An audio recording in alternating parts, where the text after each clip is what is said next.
The voice that broke me. I'm curled up on my couch. The dim light of a single lamp casting long shadows across my small apartment. The silence is heavy, broken only by the faint hum of the city outside. It's been weeks since I cut contact with James, the man who lit up my world in 2013, and then spent the next 12 years breaking my heart, piece by piece. At 34, I've only had 2 relationships in my life, both long and all-consuming, and James was the second, the one I thought would heal the scars of the first. But now I'm left with nothing but pain, guilt, and a burning question. Did he ever truly love me? The voice note he sent, the one he deleted too late, echoes in my mind. I'm almost there. My baby, not my name. It was the final betrayal, the one that forced me to walk away. Yet, even now, a part of me aches for him, while another part, darker, angrier, whispers of making him feel the weight of what he's done. It started in 2012 when I was 31 and still reeling from my first relationship, a 9-year saga with a man 9 years my senior. That one began when I was 17, naive and swept away by someone who seemed to promise the world. But it ended in heartbreak, leaving me wary and guilt-ridden. Then I met James. He was gentle, chivalrous, with warm brown eyes that felt like sunlight after a storm. We met at a bookstore, both reaching for the same dog-eared copy of The Great Gatsby. We laughed, talked for hours, and I felt something I hadn't in years, hope. He lit up my world, and I started to fall. I ended my first relationship to be with him, but the guilt weighed heavy. I didn't want to jump straight into something new, afraid of repeating past mistakes. But James was patient, persistent, and by 2013, we were together. It was a mistake, maybe, to move so fast, but I was happy, blissfully, stupidly happy. At first, I was slow to open up, still carrying the baggage of my past. I was honest with him about it, but he started to resent me, accusing me of not caring enough, of not trying as hard as he did. I'm always the one fighting for us, he'd say, his voice sharp with frustration. I begged him to let me prove my love, and I tried. God, I tried.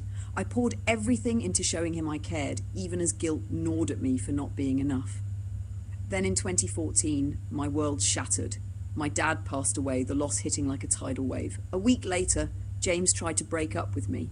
I don't feel the same anymore, he said, his words cold, cutting through my grief. I don't think I love you.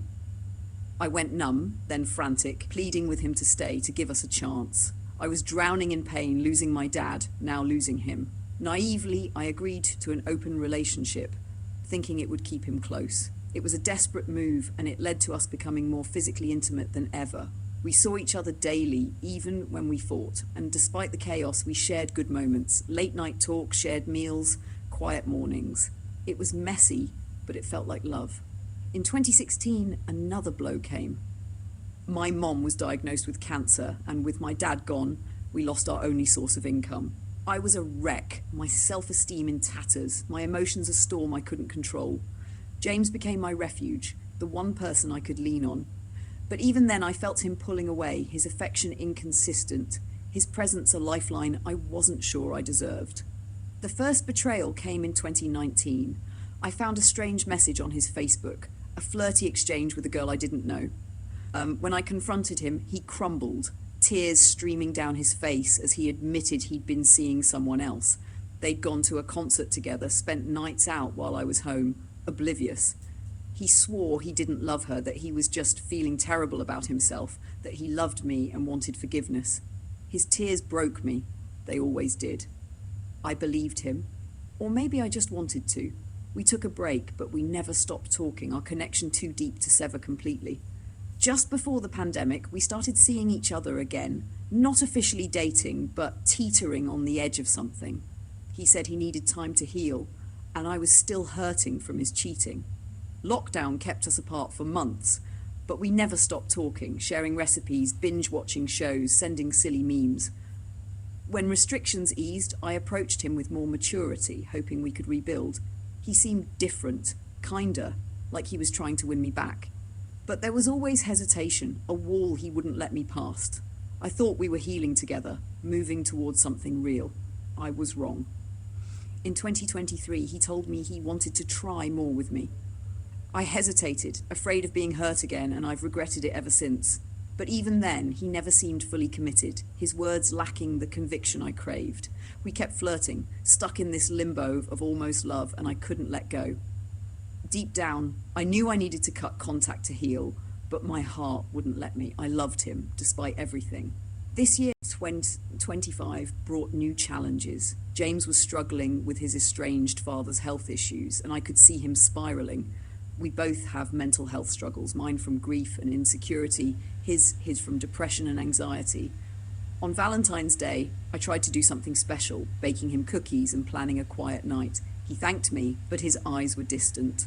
After that, he pulled away, saying he was depressed, attending therapy, support groups, even church. He didn't want me to see him like that, didn't want me to worry. I respected his space, even as it hurt, cancelling plans when he scheduled therapy on our meeting days. Weeks passed, and our daily texts continued, but I felt the distance growing. I'd asked to see him, and he'd dodge, saying he wasn't well but didn't want me out of his life. I started to suspect he just didn't want to see me, whatever the reason. Finally, I told him I needed to cut contact. It was tearing me apart. He said he didn't want that, but would accept it for my sake, his words careful, like he was leaving the decision to me. It felt like another way of avoiding responsibility, of letting me carry the weight of our end. We agreed to keep talking, to keep things light while he healed. I tried, swallowing my pain to match his need for casual chats. He was attentive, updating me about his day, his therapy, his routines. Then came the voice note. I hadn't heard his voice in 3 weeks, and when my phone pinged, my heart leapt. I thought it was a sign he was trying, that we were finding our way back. But when I played it, I heard, "I'm almost there, my baby Emma." My name isn't Emma. He deleted it instantly, but it was too late. The truth crashed over me. He was with someone else again after all his promises, all his tears. I sit here now, the voice note replaying in my mind, each word a fresh wound. 12 years of love, pain, and second chances, ended by a slip he couldn't take back. I'm heartbroken, but there's something else. Anger, sharp and hot, whispering ideas I'm not sure I should entertain. I want him to feel the sting of his betrayal, to know the cost of his lies. Not some reckless revenge, like confronting him or outing him online. No, I want something subtler, something that make him pause, make him question himself. I imagine sending him a single text, calm and cutting. "I heard your voice note, James. I hope Emma's worth it." Then I'd block him, leaving him with the silence he's given me so many times. Or maybe I'd write a public post, vague but pointed, about trusting someone who breaks you, knowing he'd see it and squirm. The thought brings a fleeting spark of satisfaction, but it fades fast. Revenge isn't about him, it's about me, about proving I'm stronger than the pain he's caused. I grab my journal, the one I've been writing in since my dad's death. Writing has always been my refuge, a way to process the chaos of my heart. I've dabbled in stories before, gritty tales inspired by the crime shows I watched to escape, but tonight, I need something different. I start a new story, not a text to James, but a fictionalized version of this pain, a way to turn my hurt into something I can control. I call my character Maya, a version of myself, but fiercer, more resolute. In the story, Maya's partner of a decade betrays her, not once but twice, with someone new each time. But Maya doesn't crumble. She rebuilds quietly, methodically, becoming a version of herself that shines brighter than ever. Maya's revenge isn't loud, it's strategic. She doesn't confront her ex directly. Instead, she sends him an anonymous gift, a book of poetry with lines about betrayal highlighted, no note attached. She creates a subtle online presence, sharing stories of resilience that echo their past, knowing he'll stumble across them.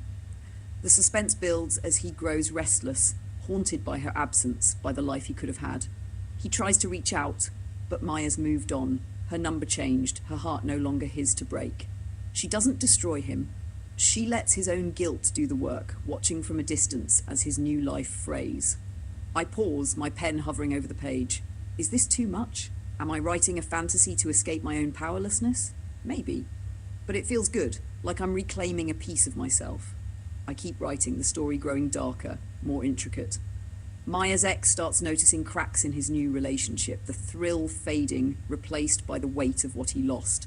My pages fill, each one a release for my anger, my disappointment, my need to be seen. Hours pass, the apartment quiet except for the hum of the fridge. I close the journal, exhausted but lighter. Writing Maya's story isn't just catharsis. It's a mirror showing me I'm stronger than I feel right now. I don't need to send James that text or post that cryptic message. My revenge is in my resilience, in building a life that proves I'm enough without him. I glance at the cookies I baked for Valentine's Day, still in a tin on the counter. Tomorrow I'll give them away, let someone else enjoy them. I'll start packing away the reminders of him, one by one. Healing will take time. Trust is fragile, and James's betrayals, his cheating, his hesitations, that voice note, have left scars I'm still learning to live with. Dating again feels impossible, the thought of loving someone new a risk I can't face yet. But as I look around my apartment, the books I've read, the plants I've kept alive, the life I'm still building, I see proof of my strength. I survived my dad's death, my mom's cancer, James's lies. I'll survive this. One day, I'll write a new story. One where love doesn't end in betrayal, where my heart finds a home. For now, I'll focus on me. I'll call my friend Rachel, let her drag me to a coffee shop or a movie, something to remind me I'm not alone. I'll keep writing, keep working, keep growing.